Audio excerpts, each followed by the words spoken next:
یہ تراویح کوئی الگ نماز نہیں ہے، یہ تہجد کی نماز ہے جس کو رسول اللہ نے لوگوں کے کہنے پر عشاء کے بعد پڑھنے کی اجازت دی. یعنی تہجد ہی اس کا اصل وقت ہے. رسول اللہ اسی وقت میں پڑھتے تھے. وہ جو بیان کیا جاتا ہے کہ 3 دن آپ باہر آ گئے تو آپ تہجد ہی کے وقت باہر آئے تھے، آدھی رات کے بعد.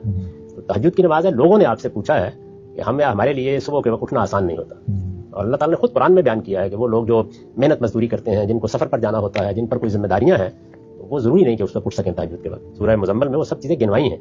انہوں نے یہ کہا ہے کہ کیا ہم یہ نماز، ظاہر ہے کہ اس کا شوق تو ہوتا ہے نا، تہجد کی نماز لوگ پڑھیں، نوافل ہیں، بڑی غیر معمولی نماز ہے، تو ہم اس کو عشاء کے بعد پڑھ سکتے ہیں، آپ پڑھ سکتے ہیں. یہ اللہ کے پیغمبر کی دی ہوئی اجازت ہے. اچھا، نفل نماز کی جماعت ہو سکتی ہے، خود کرا دی رسالت مآب صلی اللہ علیہ وسلم. یہ حقیقت ہے، نفل نماز ہے، تہجد کی نماز ہے، پڑھیں گے بڑا اجر ملے گا، نہیں پڑھیں گے تو کوئی فرق نہیں پڑے گا.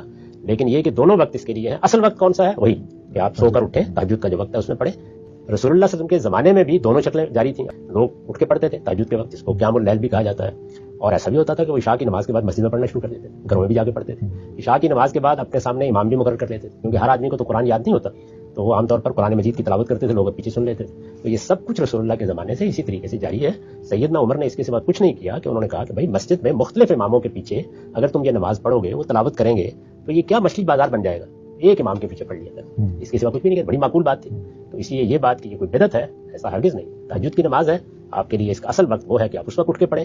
اگر یہ مشکل ہو تو آپ عشاء کے بعد پڑھ سکتے ہیں، جماعت بھی کرا سکتے ہیں. میں نے کبھی اس کو بدعت نہیں کہا. 5 پڑھیں، 7 پڑھیں، 9 پڑھیں، 11 پڑھیں، 13 پڑھیں، اور اگر وہی پڑھنی ہے تو 23 پڑھیں، 21 بھی پڑھ سکتے ہیں. اس کی کوئی رکعتیں مقرر نہیں ہیں، 3 کم سے کم ہونی چاہیے.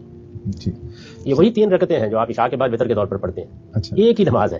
تہجد کی نماز تہجد کے وقت میں پڑھ لیں. تہجد کی نماز عشاء کے ساتھ ملا کے 3 رکعت روز پڑھتے ہیں لوگ، جس کو وتر کہتے ہیں. اور یہی نماز رمضان میں لوگ تراویح کی صورت میں پڑھ لیتے ہیں.